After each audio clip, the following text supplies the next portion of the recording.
বলেন মহারাজ, আমাদের তিনজনকে কেন ডাকলেন? আমার মেয়েকে বিয়ে দেওয়ার জন্য। মহারাজ আমি করব। আরে আমি বেশি সুন্দর, আমি বিয়ে করব। না আমি করব। আরে শান্ত হও। আমি আমার মেয়ের বিয়ে কোনো জলপরির সাথে দেব না, একটা ভালো মানুষের সাথে দিতে চাই। তোমাদের তিনজনের মধ্যে যে একটা ভালো মানুষ আনতে পারবে তার মনের ইচ্ছা আমি পূরণ করে দেব। যাও নিয়ে আসো। যথাজ্ঞা মহারাজ। এদের তিনজনের মধ্যে সব থেকে ভালো কে? মহারাজ এ এত ভালো যে এর সম্পত্তি সব গরিবদের দিয়ে দিছে। আরে এ যদি সব সম্পত্তি গরিবদের দিয়ে দেয় তাহলে আমার মেয়েকে কি খাওয়াবে?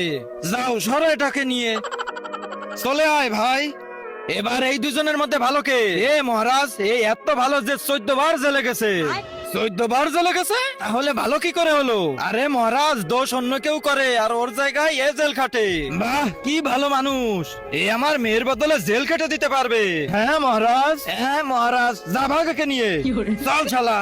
এবার বলো এ কেমন ভালো? মহারাজ এই